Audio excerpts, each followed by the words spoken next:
nějaké dřevo, číslo bohužel nevidím. Máme tam Palíka nebo 23. 23 na místě druhém Pavel Tvrdík a na místě třetím zde 66.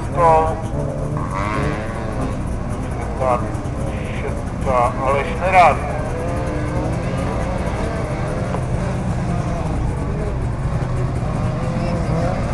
Nám počítal stát na trati Tomáš Moravec. Máme tady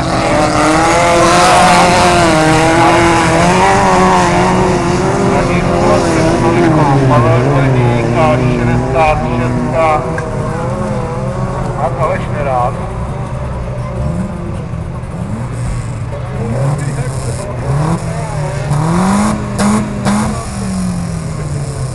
Ve Vratice máme překážku na trati.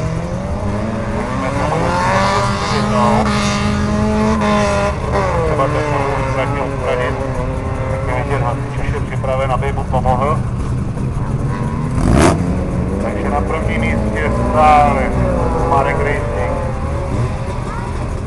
Na místě druhém Pavel Tvrdík. A na něj tlačí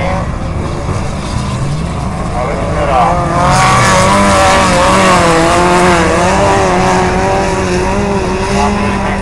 Aleš Nerad se dostává na místo druhé, ano, dostává.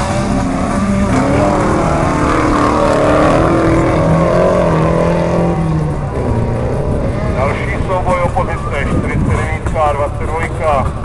Filip Nakládal a Jáchy Milosavljevič. Jáchy Milosavljevič se zatím lépe na tom. Stále ještě vůz ve Vratice nebyl odstraněn.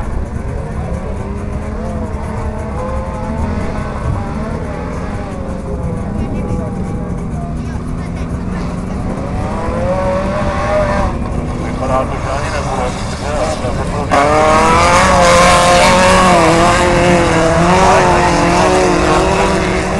Na místě druhém Aleš Nerad a na místě třetím Pavel Tvrdík. Vypadá to, že Pavel Tvrdík se smířil s tímto místem.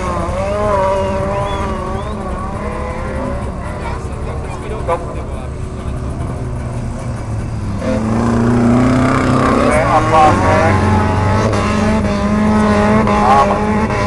nám statečně bojí ze 45.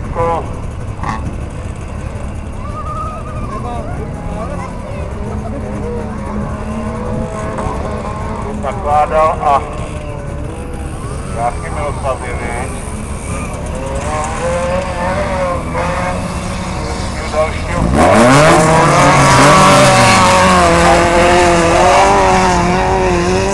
za ním Aleš Nerad. Na místě třetí Pavel Tvrdík. Místo čtvrté Filip Nakládal a místo páté Jáchy Milosavljevič. Vypadá, že jsou všechny vozy, které nám pokračují v této rozdílce. Zakoukám po trati, vidím 3 vozy, které nám na trati stojí.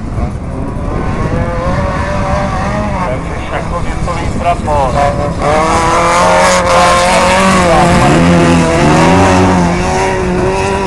Na místě druhém Aleš Nerad. A na místě třetím nám přijede od cíle Pavel Tvrdík. Za ním ve 49 Filip Nakládal a